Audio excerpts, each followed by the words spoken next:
that, we will call this meeting to order.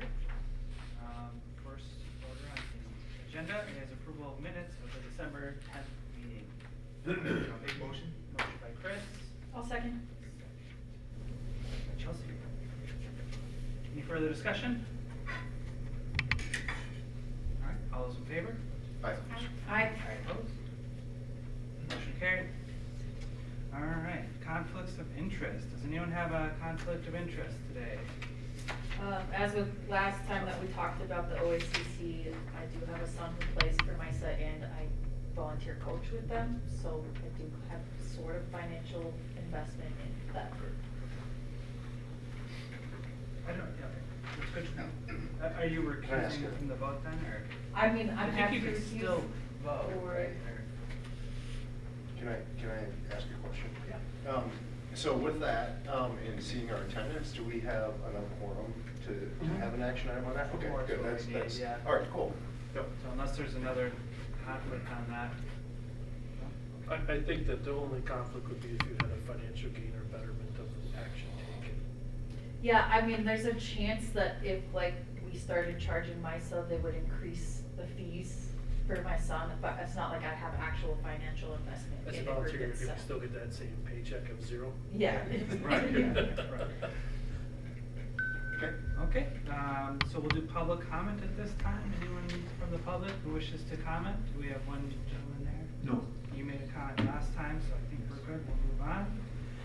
The zoo annual report with Kyle. Kyle, take it away. Welcome, Kyle. Thank you. Good evening, ladies and gentlemen. My name is Kyle Kirk, and I ran Wildwood Zoo here in Marshfield for a little bit over a year now. Just to preface this whole presentation, I'd still like to say that the passion is still there, perhaps a little bit more realistic. I can still honestly say that I really love my job. Every day is different. Every day is a challenge, or something to accomplish. Something I'll always be thankful for getting this job is I feel like it's really rounded me out as a person, and I've spent time with plumbing and electrical and anything besides animals. There's a lot more than just animal care that goes into running a zoo for a small community like ours. So I really appreciate that. And my goal tonight is just to give you guys a little bit of a peer into my life, some of the goals that we sought out for ourselves that we accomplished, and some challenges that we might have faced throughout the year, and all the good stuff, right? So, one of my first goals, and this is a goal that I really put on myself, was I wanted the zoo to be at capacity at the end of this year. I'm very proud to say that every exhibit has animals within it. That's something that we've strived for a number of years that we weren't able to accomplish. Right as I got this job, we lost 6 animals that summer before. I know the mood had downturned, and I wanted this class of animals to be our returning salvo to the public, just to say, we are still here, we're still trying. The zoo has been here for 100 years, and it's gonna be here for hopefully another 100 years, right? Up there on the left is a species that is pretty common in our backyards. That is a gray tree frog. I am no frog keeper. Well, I'm no frog expert, I should say. I'm technically a frog keeper now. But those guys came in, and if they've taught us one thing, is that we need better misting systems in our reptile habitats just to up the humidity. They are an amphibian. They are very reliant on the humidity in the air. On to some more exciting ones. This is our bobcat Elsa. Elsa came to us last Valentine's Day. Her story is a very interesting one. So she came from Lower Michigan in the glove, and sometime last year, a pair of hikers were walking in the woods, and they came across a kitten with its eyes closed, and they had immediately assumed that it was a domesticated cat, and they took it home and got it on the lamb formula, got it on the bottle, its eyes opened. When the second that Elsa's eyes opened, she was in human care. In my mind, Elsa thinks she's a weird little furry human. She doesn't understand things. So then, they were raising this bobcat up, and this bobcat that they thought was a house cat was growing way faster than a house cat would. So they took it into the vet, and the vet said, "That's a bobcat. You can't have it." So she got placed in the DNR, and the DNR raised her up through solid food and got her through the Michigan DNR, and we put in for a placement for her. And in the zoo world, it's pretty much first come, first serve when it comes to animals. So we were very, very lucky to get such a tame and such a beautiful bobcat. We were able to go in there for a while with her, but now we're in protected contact with her, and we don't enter with any of our animals, just because she doesn't know her strength, and she could tear you up pretty good. Down to the bottom left, we have her housemate, Odin. Odin also came from Michigan. He is a zoo-born animal, so when his eyes opened, he was immediately with other lynxes. So he knows how to play, and he knows that he's a cat. I had to drive through Chicago twice in one day, which was a mission in itself, right? But Odin is a Canadian lynx, and he's growing at a pretty quick rate. We'll come back to him in a little while because I just had to take him up to the vet just this last week. Our 3 female audads came in, say late August. Where they came from, they had never seen a bike before, they had never seen pedestrians or a car, so those girls were pretty much super feral. And if you guys can imagine the rock pile exhibit, I would go in get on top of the rock pile, and they would just do circles around me, and just circles and circles and circles. So now slowly they're coming around to us, and with snow on the ground, they're much more reliant on the feed that we provide them. So they are starting to assume that, when Kyle is around, it's also feeding time. Moving forward with those, we were planning some hoof care on them. High elevation animals, their hooves grow very, very quickly because they're up on the side of a mountain and the rock is constantly tearing at their hooves. So we'll be looking at some hoof care for them pretty soon. And then our last addition would be the northern bobwhite quail, which is another native species around here. Historically, they've had massive ranges in Wisconsin. Farmland and other reasons, they've kind of gone downhill as a native wild bird in Wisconsin. We have 6 of those. We have a proper breeding group for the next breeding season. These breed seasonally, so we should be expecting eggs from them anywhere this spring in April and May. I did get to play mama quail. I incubated all the quail, and as soon as they came out of the hatch, I was pretty much the first face they'd seen. So it's really great. I have a great passion for birds, so it's awesome to see them doing well and being successful in the habitat provided. For our animal dispositions, we only lost 1 this year. This is our doe, Brownie. Of course, it would be one of the tame ones, right? It'll never be one of the wild ones. She passed away at 10 years old. I was actually on that weekend, and it's very interesting. And if this job has taught me anything, it's to not promise anything, because you can't make a promise for these animals. They're not machineries. They're not a piece of machinery. We cannot repair them. I saw her that Sunday. She seemed perfectly healthy, perfectly fine. She entered the deer yard. She ate, and that next day she had passed away and out in the pasture. So she's definitely not one of our oldest deer, but passed nonetheless. In the wild, does are seeing anywhere from 5 to 6 years, so still we're above average. That's good. So I wanted to talk a little bit about the veterinary procedures. This is the stuff that keeps me up at night. I have lost more sleep over vet rounds than I care to admit.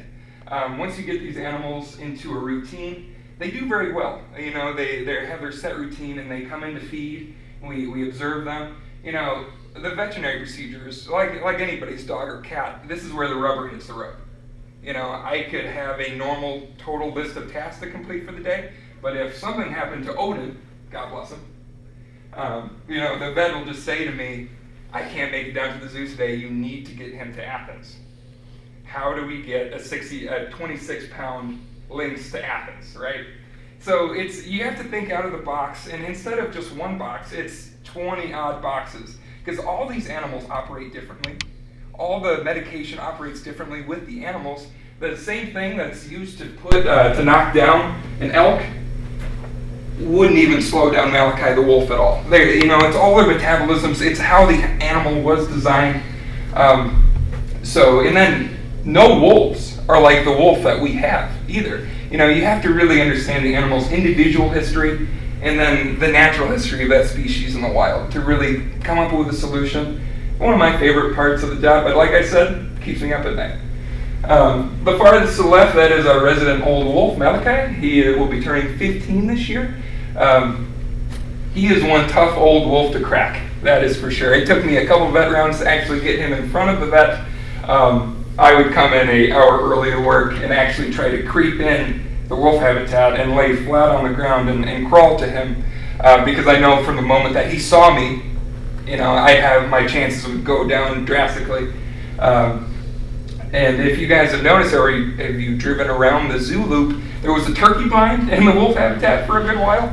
I have spent way more time in a turkey blind in a wolf habitat than I have been chasing actual turkeys, right? So he eventually got knocked down. We wanted to go easy on him. We wanted to, really minimize that medication we were going to give to him. I got him with the dart, and he didn't even feel it. But you have to remember, Malachi's been knocked down probably 10 odd times in his life. His metabolism is just ready, and he's such an anxious animal that he wants to get away from us that bad that he can just push his body through some immense things. So it was really great that we got him down, and he has a clean bill of health for being so old. Directly to the right, we have the on-site neuter of Odin. This was a great thing. I never really want to knock an animal down. I never want to take an animal off site. Like I said before, when you step out of their everyday routines is where you get real risk. That's when you get animals that don't wake up from sedation or stunned or knocked. So we were able to do Odin everything, his neuter, right on site. We wanted to do that before he had access to Elsa, just so, to drop the aggression chance. Our team designed a wildcat squeeze. There's a chamber that the wildcat can go into, and then the entire middle wall will push the wildcat up against the wall. So then instead of using a dart gun or something that's gonna, make a loud noise, or they're gonna feel the dart hit them, from a gun, we're able to push them hard against the wall, get them as calm as we can, and then just easily touch a syringe into them, which is something that you do with your pet at home. But we need the infrastructure to make that happen. In the middle there, we have our red fox, Jasper. The foxes are two young boys. They've come into quite a bit of conflict with each other that we're working on. That was just his yearly vet rounds. That was a rabies shot and everything. The foxes act very differently from each other, kind of like Elsa and Odin. Felix the black fox was somebody's pet, and this one was rescued from the wild. So they tend to come into conflict with each other. It seems like a lot of resource guarding behavior that we're really trying to work on. To the right of that, we have the muzzle of one of our cow elk Coco. She's a middle-aged cow. She does really well. She has good condition on her right now. But years and years past, they had started to lose some elk and lose some of their hoof stock to internal parasites, where hookworms will enter through their digestive system and basically make them anemic and just slowly drain the blood out of these cow or bull elk. So every year we knock down all of the elk to look at their hooves, to float some of that digestive system. So Taylor, our vet, is just about, or she has going to place a tube right down into the digestive system of this elk, and then we're going to flush the system with antibiotics. And this is an interesting case study for sure, but this is one of our porcupines. So this is our male Oakley, and if you look really, really close around his eye, if you can kind of see those little brown markings, that's actually lice. And if something a lot of people don't realize is that lice is species specific. I cannot catch porcupine lice, and porcupines cannot catch lice from me. So just kind of interesting, but if they had had lice when they were young, when they were babies, when they were even more in our care than they are now, we would have noticed the lice. So this just kind of a mystery if a wild porcupine somehow crawled the perimeter fence and touched nuzzles with one of ours. Or it could be a number of things, or they could have had it their whole lives. I'm really not sure. But you'd expect to see a little bit more hair loss or anything if they did have lice. And I gave both of our porcupines a lice bath, which sounds a lot easier than it was. Very carefully. And they did not like going in there. And then this is Odin, my boy. This was just last Friday that he had been knocked down in Athens. He basically gave himself the equivalent of a lynx Achilles tendon. He almost completely snapped his Achilles tendon. He fell off his perch. He's a big, goofy tomcat, really. He's still a kitten, even though he is so big in my arms. So we were able to knock him down with the squeeze, and the squeeze is only working better because Odin is larger now, so we're able to squeeze him a little bit tighter to get him stationary. But he was very close to completely snapping the Achilles, and then he'd need surgery, and he'd have to spend overnight in Athens. So, disaster averted for sure, but he's on medication now, and the vet said no climbing, no jumping for 2 weeks. Just like, if we're going to get your dog spayed or neutered or your house cat. I don't know how to tell him. If you guys have a better idea to not jump or climb, yeah, it'd be really great. But that's a little less than a pound, and that's a little over 26 pounds. And the change between these pictures is only 7 months. And lynxes actually grow until they're 3. So he is almost a quarter grown. Beautiful animal though. So on to our education and special events. Some of the larger notable things this year, we did have our Christmas enrichment program that we put on where we invite the public, and we give a bunch of cool different Christmas presents to the animals, and our Zoo Society really stepped up this year to present some of those and make some of those enrichment items.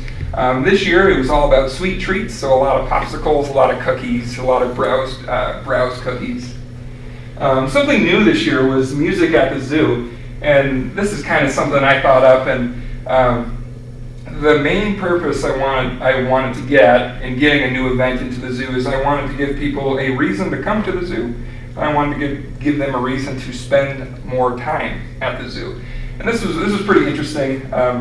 We dealt with Wisconsin Public Radio quite a bit. I read somewhere that animals love classical music. I also love classical music. I reached out to them, and one of their hosts to their classical music programs really loved the idea. And she and a different co-host, they picked a different musical piece for each one of the species at the zoo. And we made signs just kind of explaining what it is, and it has a QR code at the bottom.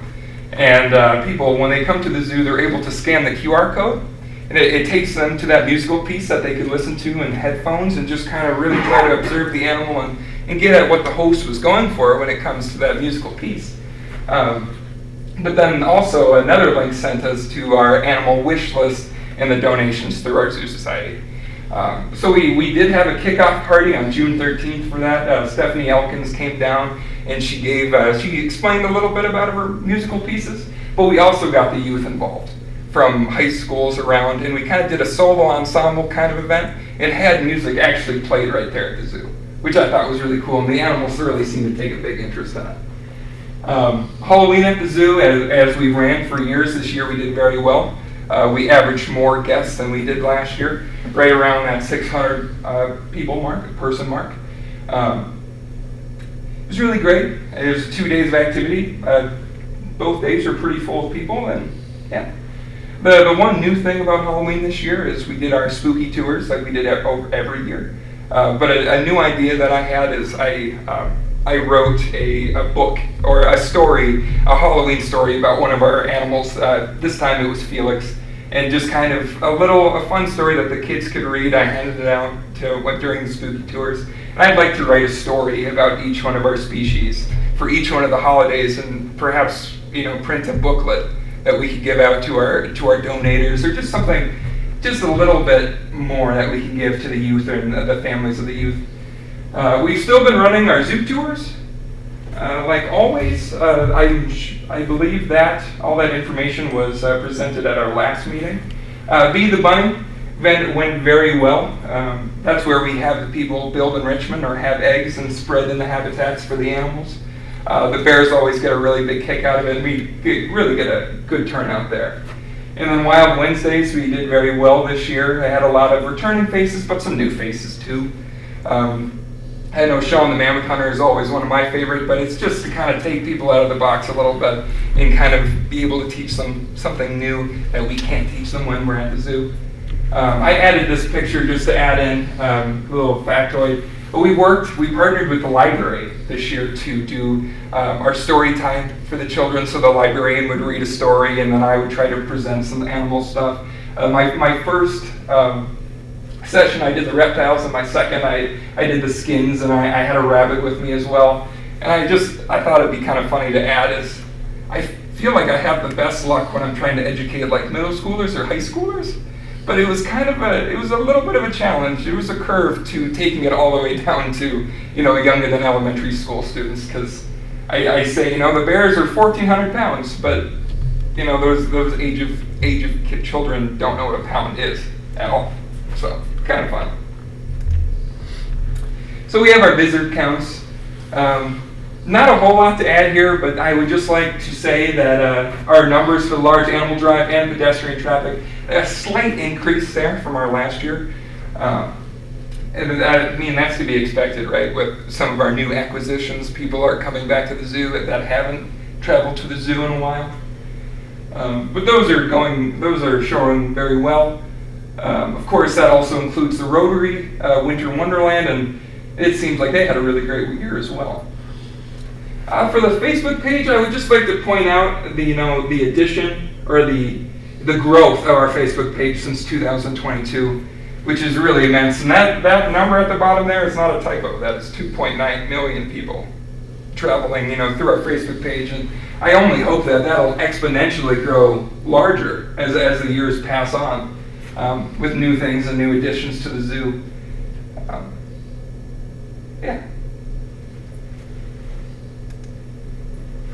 So some of the highlights, another one of my goals that I really want to tell you guys about is I wanted to find a sustainable way to cut the diet cost of the zoo. For all the produce and all the vegetables fruits and vegetables that we're giving to the animals, Pick and Save, the Pick and Save we have here in town leads the entire country in the amount of food donated to us and the human shelter. So for our veggies and fruits, we're doing quite well, obviously. Where we get into some of that real cost is where we get into the meat, the protein. So throughout the last year, we found sources for salmon, white-tailed deer through the deer season, mice, and cattle. If you guys know a little bit about me, I was a butcher before I was a zookeeper, and not to go all ratatouille on you, but anyone can care for animals as long as the passion's there. And it's such an honor that I'm able to use some of the skills that I acquired from the butcher shop to really help our animals. Because when you're dealing with carnivores this large, it really pays how to cut meat, to know how to cut meat. So up there on the left, I have our new incubator. This incubator is the Cadillac of incubators, really. In the different drawers there, you can do 780 chicken eggs. So I'm never looking to totally, create all the protein on site for the animals, but any little way we can, cut the cost of some of these animals, and we can leave some of that money in the budget, and we can focus it on some of more of the care aspects, or some of their, the daily housekeeping things, just to make their lives easier and make our lives a little easier. So I'm really excited about the incubator. That'll supplement our chick cost just a little bit. Through this year, we've been working really closely with some of the youth in the community and some of our interns as well to create a better bird habitat, a songbird habitat for the zoo. And I'm not talking about an actual exhibit, I'm talking about the whole place. We added quite a few bird feeders and a lot of bird houses, a lot of bluebird houses. So that's doing really well. What I'm really trying to do is make Marshfield or make Wildwood a place for creatures great and small, and give people the reason to hang out and maybe bird watch just a little bit at the bird feeder. Some of our new things for the hoofstock animals.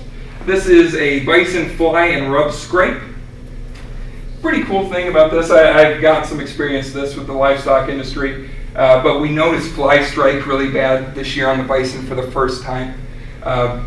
So this is really cool. This is offering something that they really want. They want something to scratch up against. But you fill all these tanks up with fly repellent. So just naturally, as they're going about their business and they're playing, they're covering themselves in fly repellent.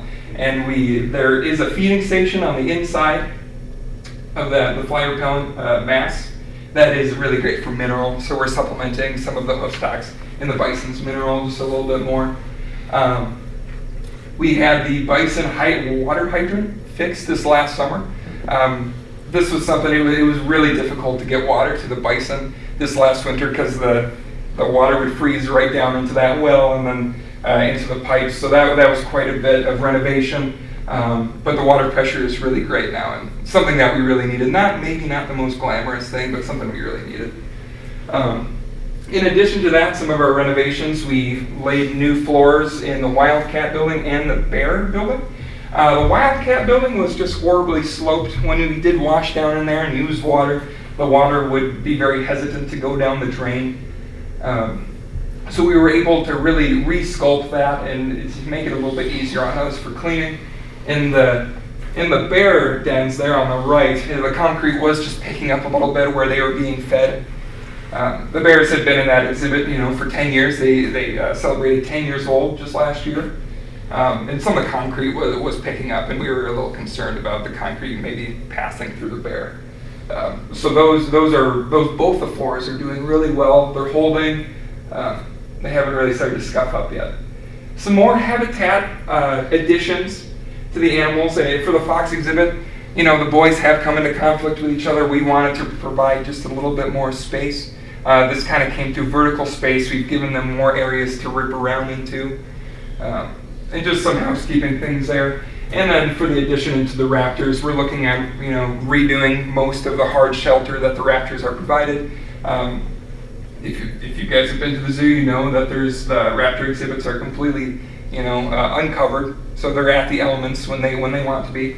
But we have a lot of these small hard shelters that they can actually go up into and perch in and get out of the rain a little bit. So just make it a little easier on them.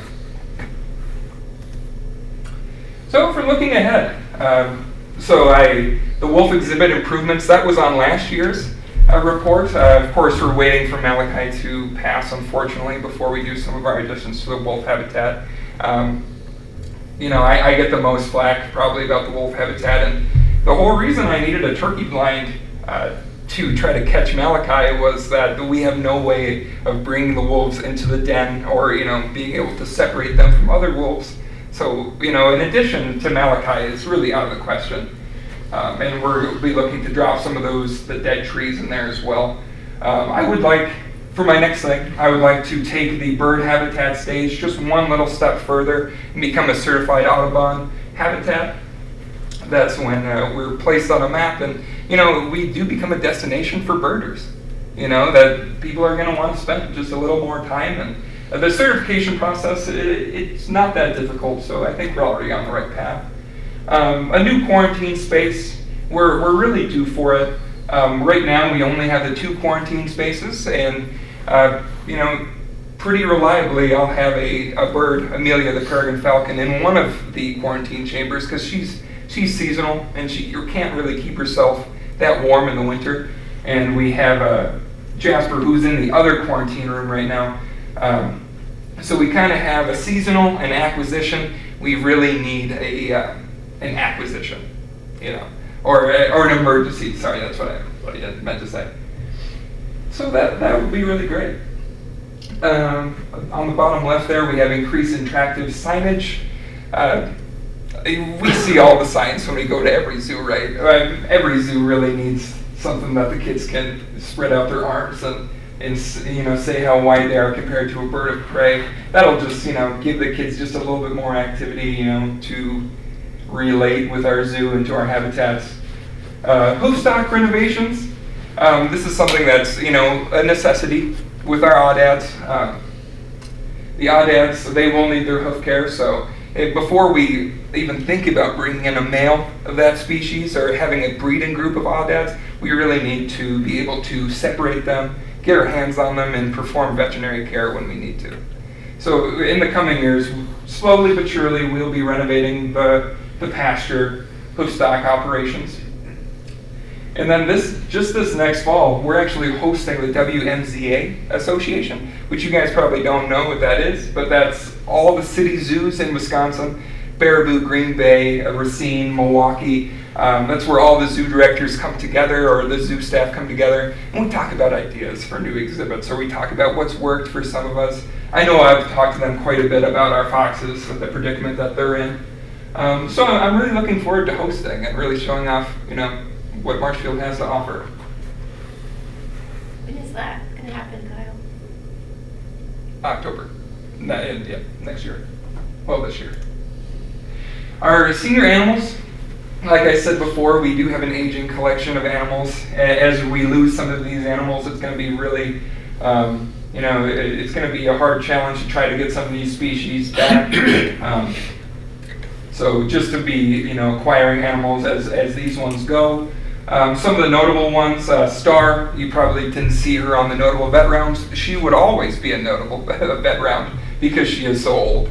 It's like looking at an 18-year-old golden retriever, really. She has the same problems that in any other dog would, hip dysplasia, and she's really starting to lose some of the mobility in her joints. She will be knocked down next month because she wasn't knocked down last year. So you kind of get a random deck of animals that need to go in front of the vet. So that'll be interesting. Our doe population is getting up there. I believe Sammy is 17, and she's actually showing quite well. She's doing really good condition-wise. Whitetails, I found, are really interesting. They lose their condition and then they gain it at interesting times of the year. They'll be skin and bones come August, but this time of year where you think that they're using the groceries and with the cold weather and everything, they're chunky monkeys right now. They're doing really good. Lincoln and Malachi share a birthday, so it'll be interesting to see how those two progress. Malachi, we probably knocked him down for the last time this year. That's just the fact of the matter. These are animals, but he, for how old he is, a clean bill of health. He's doing really good.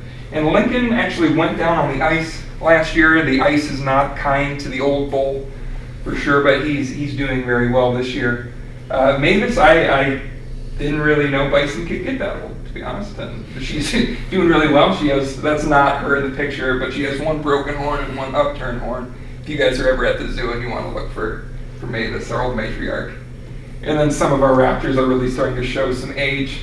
Amber, who has a wing fracture that you can permanently see the bone of her wing, she's 27, but those are years in care. We really have no idea how old the raptors are. All of our raptors are rehab animals, so meaning they came from the wild from some kind of injury. So for the most part, when those animals come into captivity, they're already adults. Eagles can live 50 to 60 years.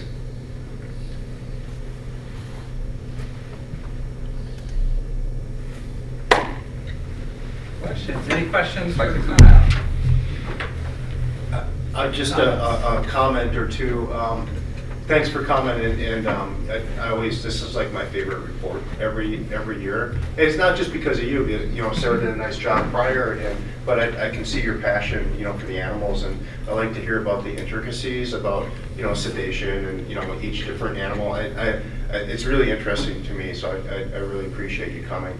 The one thing I'll note, for sure, I think you're doing a really nice job with some of your marketing, and you mentioned the music at the zoo, and I can't tell you how many times I heard that on WPR, right? So I think that's a really good thing, and I hope we continue that kind of thing, kind of thinking outside the box, because get the word out outside of even Marshfield about the zoo is a really good thing. So, yeah. Thank you, which is really interesting. I still have people come to the zoo that I've lived in Marshfield for 10 years and I didn't even know the zoo existed. I can't believe some people would even be like that. Maybe I just have zoos on the brain. But the big thing happening across the world to zoos is the resources, the manpower, everything is getting tighter. Yeah. Less people are going to zoos all the time. And my big mission statement is that any investment we make into the zoo, I would like to see it return tenfold. So we need to be really smart about some of these additions we're making and really thinking it through. And that's the whole reason we bought the incubator. It's something that should snowball, right? Yeah. I think what you're doing with Facebook and whoever is taking those photos and posting them out there, it's a great thing. Those are engaging photos and they're always interesting. And that's why you're seeing just a ridiculous number of Facebook hits now, right? Because people like that. The real world. regardless of the politics and the news, right? They want stuff like this, so I think it's really good. Yeah. Awesome. Yeah, it's a second John's comment. I can see your passion and things you're doing, and I appreciate that. And the investment in what we have is important. And yeah, I myself I follow those videos, and I really enjoyed that. So that is also great. The 2.9, is that followers, right? That's just acting. That's people passing through. Yeah, That's okay. hits. Yeah. But yeah, I enjoyed those, and so it's really great. Good work. The other quick question is there any thought or discussion about or a way to when we track the visitors of like where they're from, where they're coming from? That hasn't been brought up, but it is very fascinating. I will get bear nuts kind of traveling all the way from Pennsylvania just for a chance to look at Kodiak bears, and then I'll have Amish families that'll come from the Amish communities around Marshfield in the summer. It's just a massive spread of people. Well, thank you again for coming, Kyle. I do really appreciate especially your attention to detail in your report and the fact that you're financially conscious. We've had a rough year as far as that goes, so every little bit helps. Thank you. Awesome. Any other comments for Kyle? Great job. Yeah. It's really Yeah. a huge draw for the whole city, so you're doing a great job, and it's enthusiasm and bringing kids in, and it's the whole thing is like a really good job. We do it for the kids, right? Yeah. That's yeah. I always tell myself that. Awesome. All right, Anyone? thank you. Awesome. All right, moving on. Our next item on the agenda is community groups use of Oak Avenue. Justin? Yeah, the last two meetings, in our November meeting as well as our December meeting, the committee talked about the use of the Oak Avenue Community Center. Majority of those rooms are used by the Park and Recreation, Gus Gym, the Community Foundation, Marshfield Civic Band, the Zoological Society, Marshfield Youth Soccer Association, and Marshfield Area Football. Obviously, with some budget challenges in our past and probably in our future, we looked at ways of trying to evaluate the use as well as whether we wanted to charge any type of fee. At the last meeting, it was requested to kind of look at other storage rentals rather than just one, so we picked actually 5. My memo says 6, but I can't write or spell. So it's really just 5 rental companies we looked at. And the one anomaly of those rental units is the one that says secure. Is it secure storage? Yeah, that's the heated one over by Pizza Ranch in that area. So that's a little different one. That's why that price is much higher. So on the next page is the table, a bunch of tables that we have. One table talks about the top one, which is the usage or the square footage of each group. That's that red table that kind of displays how many square foot they have. The next one going down, the next table is the storage units. These are the 5 storage places we got prices from, and that's the average per square foot. So you can see it ranges from 34 cents to square foot to $1.08 a square foot. The graph or table to your right is the Oak Avenue budget. That just tells you the deficit that the budget is facing in that area. It's always faced that budget. This is nothing new. This is nothing changing. This is just a reflection of what that question may come up. Now down below, the green table shows a number of rates if we were to use the 5 from above, which is rent storage, Acorn storage, 186 storage, Midwest storage, and secure storage. If you applied those numbers throughout the math, you'd get about $1,600 for the first one, which is about 34 cents a square foot. The next two, Acorn and 186 storage, are the same price at 40 cents a square foot. And then Midwest is 41 cents, and that comes to about $1,900. And the last one is secure storage is $1.08 per square foot, about $5,200. And then if you times that by the year, that shows you the bottom number of what it would cost, or total revenue for the whole year. Each of these groups, I want to note, are unique and provide, I would say, a really good amenity or resource for a community. I think you guys are all familiar with the Zoological Society. And the next group, MISA, which is our soccer organization, use it for storage. Gus Gym, I think you guys are familiar with that organization, where they use the upstairs for boxing. The tackle football group is obviously the tackle football group in town, they use it for storage. The foundation is the community foundation, they use it for keep kids warm. And then the civic band keeps all of their music, and Bob's here tonight to explain what, if you have any questions specifically for civic band or the band itself, or what they use for storage. And they keep all of their music and information in that room. By no means are we saying that a fee should be charged. And in no way are we saying $1 should be charged or 34 cents should be charged. It's up to the committee what they think might be charged, if at all. And if one group is charged a different rate or not at all, that's up to the group. What we do want to say is we see this needs to be probably discussed at least openly in these meetings, and then maybe some action taken and action sooner than later. The sooner we can start talking with these groups and what may or may not be charged, they can start preparing in a time frame.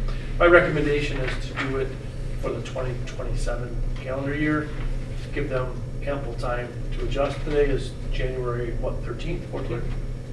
Give them ample time at least to prepare for any adjustments that they may need to make going forward, or if they want to be able to come back and at least have discussions either with the department or with the committee itself.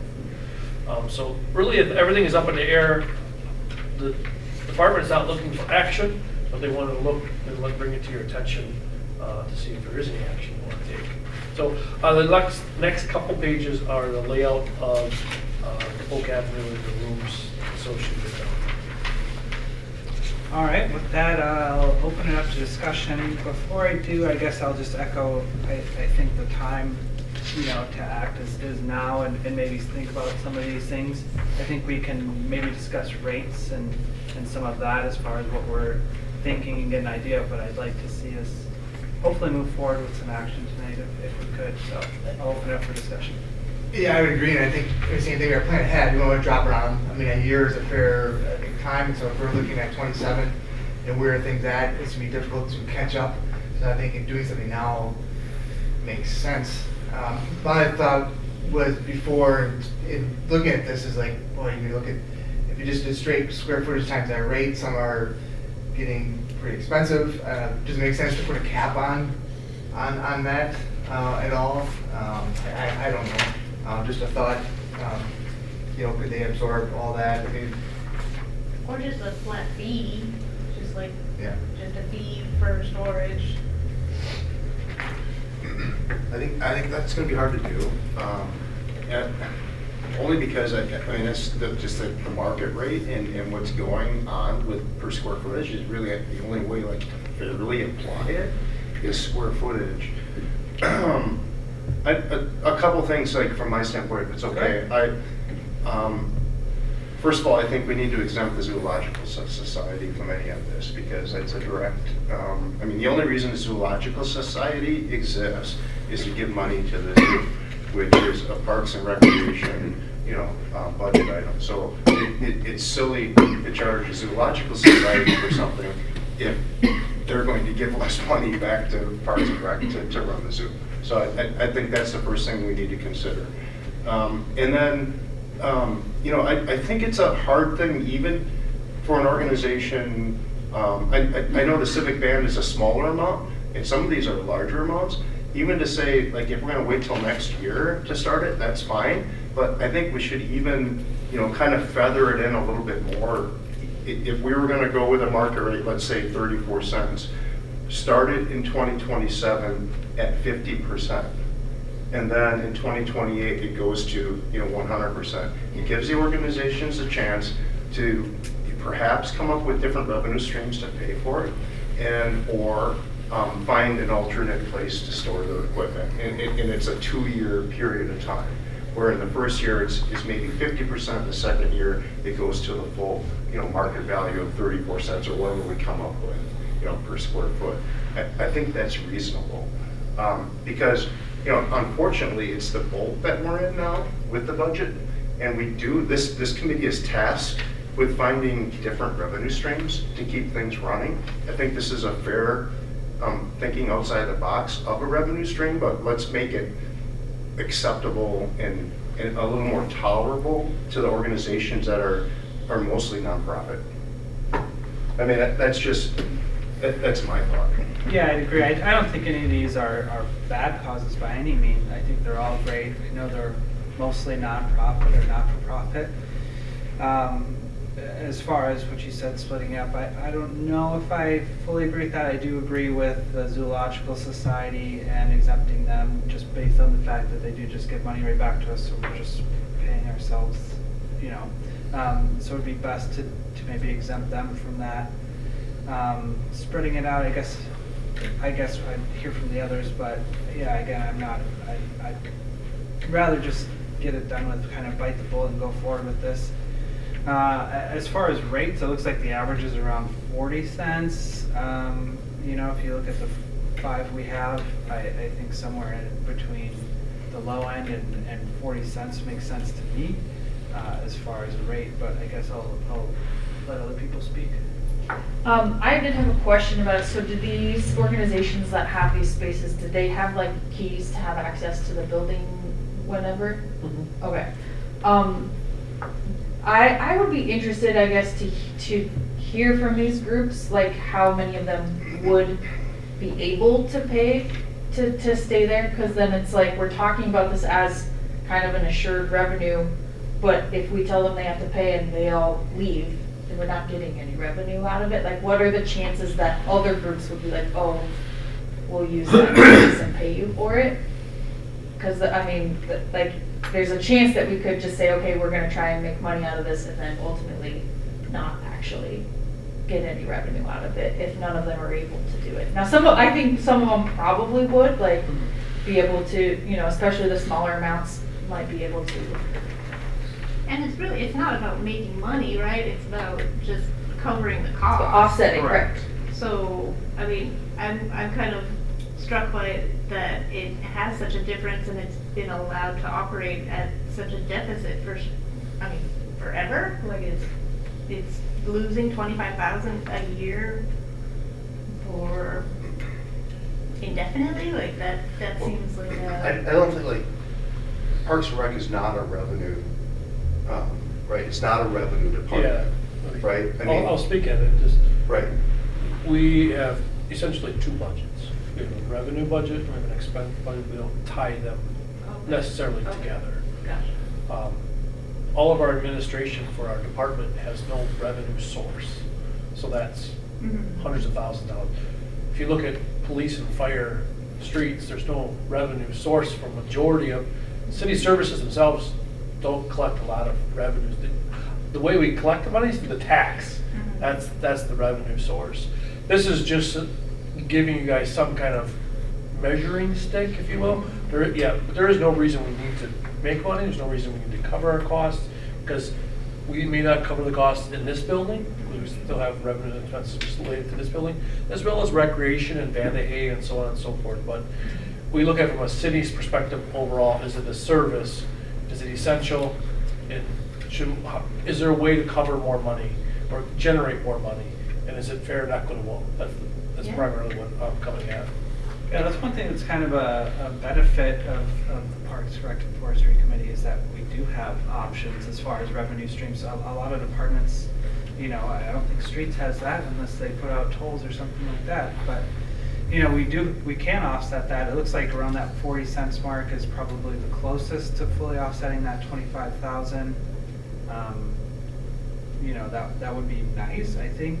You know, we had to make a lot of tough decisions this year as far as denying people things and not. This seems like a much easier call than closing a park or right. You know, any other cut that's being asked. Like, this seems like, it's space they're using. Why not charge them? Yeah, and it is heated, unlike I think most of these 4 are not, except for Secure, which is heated, and obviously that one's a much higher rate than I think we're even considering. Now, if it's heated and cool to everyone's liking, you know, it is an old building, so it is boiler heated and everything, so it gets hot in there and stuff. But the fact that it is heated, I think, is a benefit. And I think, to Chelsea's point, if other groups would come in, if someone left, I think it's valuable enough that maybe some other groups would, or it would be nice to hear if some of those groups could or couldn't pay it. But I think we need to make a decision on if we're going to do this. So that we can let them know going forward and maybe hear from some Yeah, I would just be interested to hear from them if they would leave, if they had to pay. Is that prohibitive for them to be there, is paying a certain amount? I think you'll find out if you implement it, Mm-hmm. right? I mean, I don't know that it matters. You know, it's a good thought, but I don't know in the end that it matters. If they're not gonna pay it and they have to leave, it's not gonna change the fact that we need to find different revenue streams. Yeah. Yeah, yeah. But we'll find out. Yeah, I guess Yeah. as far as motions, I think whatever motion we make, we'll probably make the exception for Oak Avenue, but what kind of motion were you looking for? I think a basic one would be starting at a baseline, or maybe that's 34 cents, and that's the rate you want to pick, if that's the direction you want to go, if you want to do a flat fee or whatever.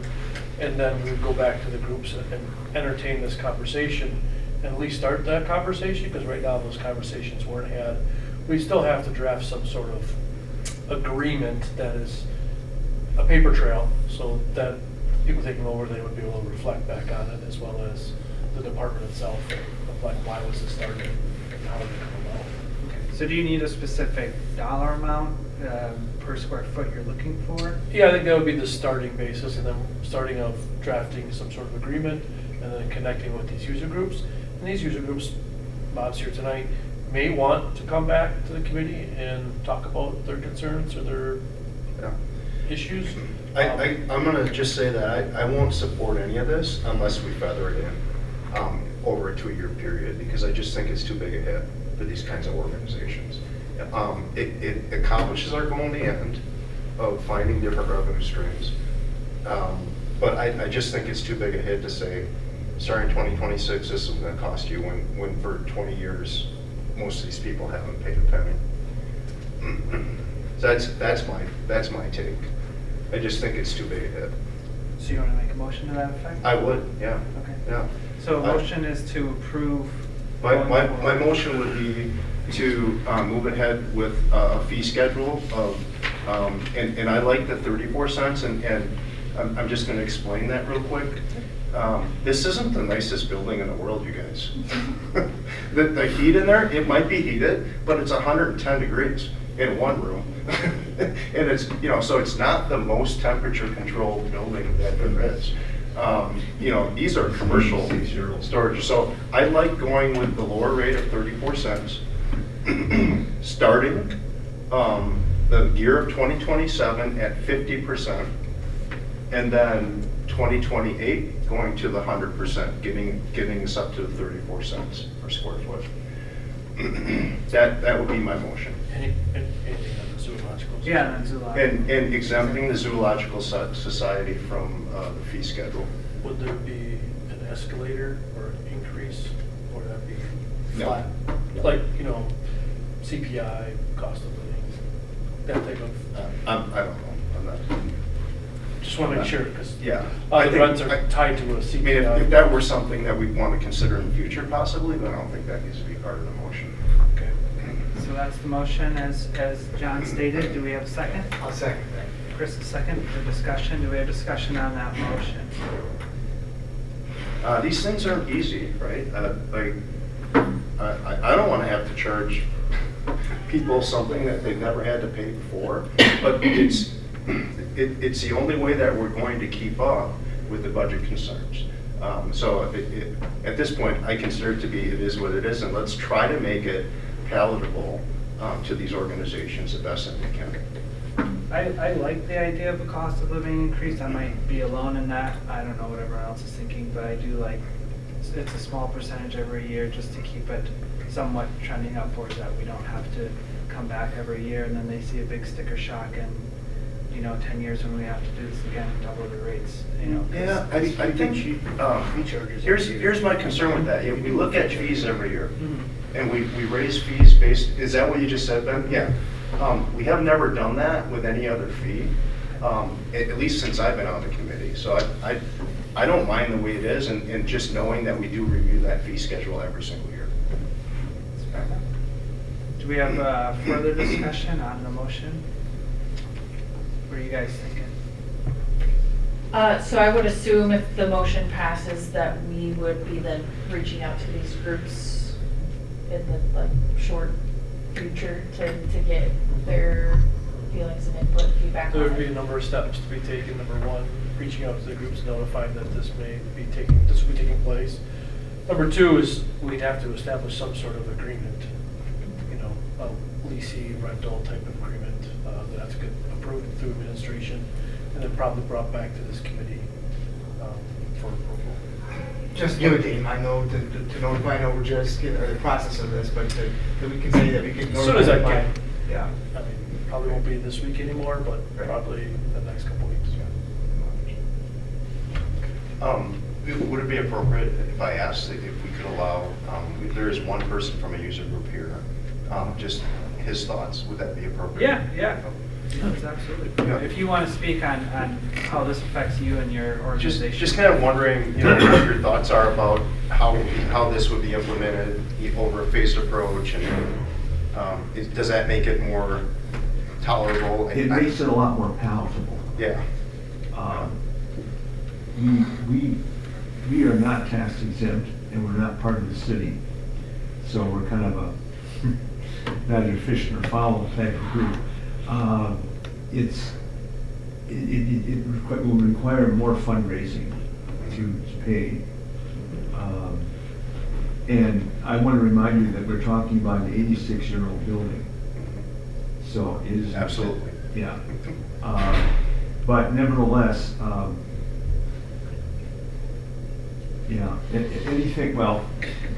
anything that costs more will affect you. And Yeah. it's, you know, but I can see both sides of this challenge. You know, in the budget, 3 years ago, the city eliminated our donation for the civic band, along with some other things, Sure. which will go hit too. So it'll require more fundraising to make up for it. But fortunately, we're not, as the band, not to sound selfish, but as the band, we will not be taking a big responsibility for paying as a lot of some of the groups. Yeah. Yeah, I mean, it really does kind of tear us up. You look at Gush, and my heart goes out to them because I realize the reality of a small group like that having to pay even the number that we proposed here today, and the logistics of that are probably going to be difficult for that group. Yeah, no, I appreciate that. I didn't mean to put you on the spot. No, but not at all. I'm genuinely interested in hearing, right? So, thank you. Yeah, you want Yep. yeah. Can I ask, do Okay. you guys use any other spot in the city? Is there any other place that you've looked at or considered going to? Is this just, you guys feel like this is? After last month's meeting, I did approach the Chestnut Center for the Arts, and they would be willing to provide us with a room for keeping our music. But it's, again, I don't know, it would be interesting to see if it will work out or not, but other than that, I haven't really approached anyone about an alternate site. You guys like sentimentally attached to the space or anything? Well, It's an expensive move, too. No, although I must say that the heat has improved. Because you were just down here today, and it was like 76 degrees in our room, which is tolerable. You know, I was wearing this hooded sweatshirt, and it was not, not so bad. My concern is that the civic band's income is a year-to-year thing. Obviously, you can't predict if people will give you money or not give you money to keep it going. There's an article in the paper tonight, if you had a chance to read it, about the Donna Lazar is putting out money to restore the band shell. So other than the rooms we store our library in, which is rather extensive, it's a large library now, and our band has basically doubled in size in the last 25 years. So it's, and trying to fit everybody on the band show is interesting. But, yeah, no, I can see both sides of this issue, and, you know, if it happens, it happens. We will work around it like we always do and see what we can do. All right, thank you again. Yeah. All right, motion seconds on the floor. I think we're pretty much out of discussion at this point, so with that, we'll take a vote. All in favor, say aye. Aye. Opposed? Motion carried. Okay, moving on to reports. Looks like we're gonna be off tonight, but we have recreation and aquatics is up first. All right, I'm gonna go through this for Amanda. Number of things, this building is still busy. The building does shut down when the schools, I wouldn't say shut down, but senior activities are canceled whenever schools are canceled for no emergency. So that sometimes causes a little bit of a wrinkle as people might be coming here, not aware of that, but that's typically how we operate. They did have a December Craft and Connect in the porch box, which 18 attended. They did a mason jar project last week. I think I'm known for very well. ADRC meals are still happening in the Trundle room on the far end. Thanks, Bob. Thank you for your Thank you. consideration. Thank you again, John. They did have a New Year's Eve party. I don't know if you guys saw it. There's a little Facebook blurb on it. They had popcorn punch, potluck, and live music from one of the bands. What was the band name? Amy? Also Ramblers, I believe. Yeah. They did a good job. It was something that the seniors, I think, really enjoyed. Recreation, we have the Adult Volleyball League that's still going on strong at Oak Avenue Community Center. EXP Realty sponsored gingerbread housemaking program on December 20th. Pickleball, we did a class of 8 participants, and a volunteer instructor that is still being played at Oak Avenue on a regular basis. They would like to have a standalone facility, I think, every day, all day. And then we had family fun days and open gyms in December. One was canceled because of weather. Amanda just ran a couple classes in Neelsville and Marshfield for 11 new lifeguards on December 27th and 29th, as well as January 1st and 4th. We have a number of things going on. I almost caught myself saying something that I shouldn't, so I'll hold off. So that's all I got for Amanda. Okay, I think John's gonna take off, but to Hi, Amanda's John. credit, I just wanna say as a comment, I think she's doing a really good job with the aquatic side of things. I know it's hard getting kids lifeguard certified and getting everyone up to and running to make that event possible. And it seems like it's almost a job kids wanna do now versus it was like pulling teeth trying to get people early on. So I think that's really to her credit. Does anyone else have any comments or questions on? I recreation have a costs? question about the hiring. When does the start? I think I just saw somebody ask when lifeguard We are starting now. hiring. Oh, okay. Do you know, Ben, if anything's, Nothing's posted yet, but it'll be posted shortly. Okay. yeah. So we'll start the hiring. We have a meeting with HR this week, and we'll start real soon. And I say real soon, usually by spring break, Okay. we're almost full. That gives the full idea. So between now and spring break, the longer you wait, the less chance you have of getting a job. Like I said, it's desirable enough if they want to go there. All right, any other questions or comments? All right, we'll move on to, well, I don't see events and programs on here, but we'll move on to Parks, Forestry, and oh, events and programs is right there. Don't have any. Nope. Something at all. Let's see, that majority of the staff hours right now are being spent at Brain Park. If you've driven past there the last couple of weeks, we're clearing out a space for a future storm management pond that'll be installed this summer. So we gotta get all the trees removed before a certain date, otherwise we can't cut anymore for some bad habitat. So we'll be in there cutting the rest of this month, and then we will put the logs on auction for 2 weeks, and then we ask the logs are removed by March 1st. So you'll see those piles of logs over by this new softball field. So that is kind of a split between the Parks Cemetery. labor, and then we also partner with the street department, and they send a few guys down. And if we're not plowing snow, we're cutting trees at Bring in January. So that's kind of the big thing. And then I have kind of a 1 or 2 float people that keep the ice rinks going, and some of the odd things that come up that fires gotta get put out. So let's see, anything else? I think that's it. Kyle's here, he can give the zoo report. Yeah, before we get there, how's the construction going on Bram? I know they were looking to get some stuff in, and then obviously winter hit, I don't know where There's a they. gun here, Brad. It's Oh, not here. that's in your part, all right. We'll just wait until Justin's here. Okay. Moving on. So the It's not current. much of a report either, so I can't build myself up for failure. No, you're good. So for the zoo report, the current zoo hours are 7:30 a.m. to 2:30 p.m. daily. The winter operations are going really well.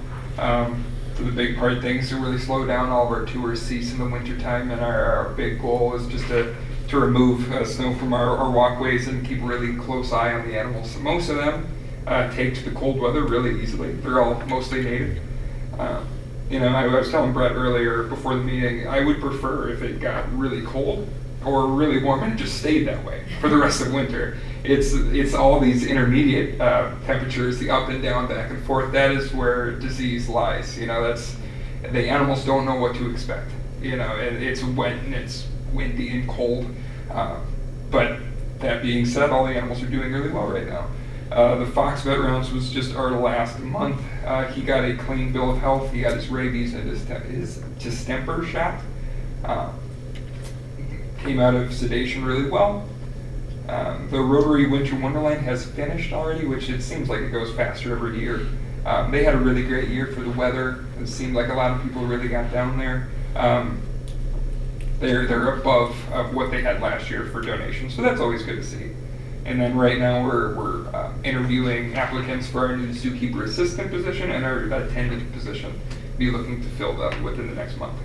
How's that going? Are you getting a lot of applicants? Yep, it's going well. Yeah. 38 for the assistant and 13 for the attendant. Wow. Nice. That's great. And like nationally or mostly local? Some nationally, zookeepers really have to travel far and, between far and few jobs. So. Well, that's exciting. Thank you. All right, we'll move on to cemetery. Amy. Okay, let's see. There were 8 burials in December. Wreaths Across America volunteers placed wreaths on veteran headstones. They started on the 13th, but the weather was really cold and brutal. So volunteers did come randomly throughout that following week to finish placing those. We did meet with the Catholics and Lutherans to discuss the 2026 fees. Staff's been working on expanding the cemetery to the west. And mostly, and snow removal, a lot of snow removal. And ice. Great. Questions for Amy on cemetery? What's a niche burial? That was my question. Oh, okay, so, the niches are above ground for cremains. So you'll see, they call them columbariums. Oh, yeah. In the cemetery above ground, so. It looks like a memorial, but it's not. You actually put the ashes right Yeah. in there. Yeah, almost like little apartments, or, It's yeah. like a mailbox. Yep. You each get your own, yeah. Yeah, so above ground for cremations is what that is. All right. Any other questions? Good. All right, we'll move on. Justin.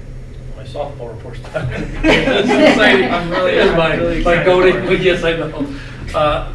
They are not complete. They still have to do the dugout covering. So they plan on doing that as soon as they can. The weather's not favorable for it, but they said that shouldn't bother them too much on getting it completed. So they have that. They got a couple other loose ends to tie up, but we'll be charging the water and finalizing the project completed in the spring. So right now we didn't start the irrigation system because it was so late in the year, and then we'd have to winterize it immediately as soon as we started it.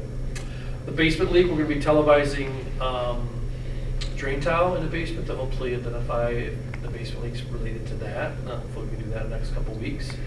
We did get a donation from those soccer player shelters that will be going in at McKieran Field. So we'll be ordering those this spring, hopefully delivery real quick, and then they'll be out there for the spring season.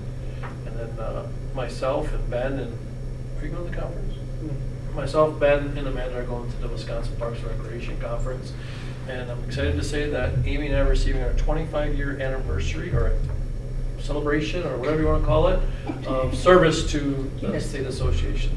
So we're officially old. Congratulations, guys. Bob Johannek mentioned the Columbia Band Shell. We did finalize an RFP, which is a request for proposals for professional engineering architectural services related to Donna Rosar's donation towards the band shell. She would like to see it restored and invest some more money into it, and every little dollar helps, so we're going to go out and try to get professional services and start working towards a plan for that. So we need the RFP before her donations get spent, right? Because she had a finite amount. Did we have a match? Because I know she was looking for a match on this. She has secured the donation. It's in the foundation's accounts. Then they'll start the fundraising process, but we have to then work with the architect. We'll do like an hourly rate. So let's just say it's 10 hours. They'll look at it, or we'll spend some time, and then we'll pay for that as we go along as the architect develops plans for what to do. So we kind of have to get a plan put together by architects. We know we stay within the National Historical Register's requirements, as well as come to plan so people can actually do the work. So it's kind of a chicken and egg thing. Yeah, that's what I was asking. Yeah, that seems interesting. Do you have a timeline, frame in mind for the renovations? Well, it's seasonal, so as soon as we could possibly start would be May, and that's very optimistic. And then would it go into would it interfere with Dairy Fest? Let's get right to it here, Yeah. right? Yeah. That's a Get good right. question. We would try to probably avoid any conflicts like Dairy Fest. Since we don't know the scope of the work, we'll cross that bridge when we get there. But we would probably work around Dairy Fest week and try to work with Bob and his concerts. And if we had to replace the floor, and that was something we had to do, that maybe they this year play at Wenzel. Okay. Or Well, I know the there's timing is something- after their there's- season. There's an idea for something happening. I don't know if it's public knowledge or anything, so I'm not going to say what it is, but they are planning to use the band shell. So I'm just is it safe for them to be? Oh, out yes, there? yes. The repairs are not a Okay, it's not health a or, immediate thing. no, it's It's not. cosmetic. Yeah, it's new paint, some stained glass window repairs, clean up, fixing the bathrooms. It's not like people are gonna get injured by going on them. Those boards were. The boards are. You do got to keep an eye on them. Yeah, we do keep an eye on the boards and we replace them as they fail. But those boards are not even 10 years old, so it tells you that the lifespan of them is not very long. So we gotta figure out the solution. Hopefully the architect will know what to put there. Okay. Cool. All right. Any other questions? Okay, we'll move on to our item, which is items for future agendas. Anyone have an item for a future agenda? Nope. Okay. Looks like our next meeting will be 5:30 p.m. Wednesday, February 11th. So if anyone has a conflict or can't be there, I said before we adjourn, just a quick question, and yes, for Kyle, and I was trying to decide where I was going to ask this, but the other reason why I was asking about tracking where people are coming from for the zoo, or a good way of doing it, or having that information, or just even thinking about it. For example, Milwaukee County Zoo, right? So if you're, I believe it's your city or county, you don't pay, but if you're outside of that, there's a fee, just a reasonable fee to attend. And I just was questioning the idea of that's ever thought of that, or the idea that's free, right? But that's just tax base was paying for it. Great to attract those to the community. Does that ever make any sense? And not that needs to be an agenda item at this point. I was just that's the reason why I was asking. If we can tell, we're outside of this or not, but that's probably the reason why I was asking about tracking where the visitors are coming from. If we start with that, then we kind of know. No, that's a great idea. We would really just have to look at, where we need a sample size of where these visitors coming from, because I do feel like it's a lot of the same people from, walking through the zoo. There's definitely a lack of people coming cross country to see the animals. So Well, I think you're on the right track doing good things to bring them here. Yeah, Like to do trying to. all the things that you're doing. So that's gonna be the other part of that, maybe. But, so anyway, that's what I was asking. Yeah, it's a really great idea. Thanks. All right, good point. All right, if anyone has a conflict, let Amy, Justin, myself, or Ben know. And otherwise, the meeting's February 11th. Seeing no other items on the agenda, we're adjourned. Thank you.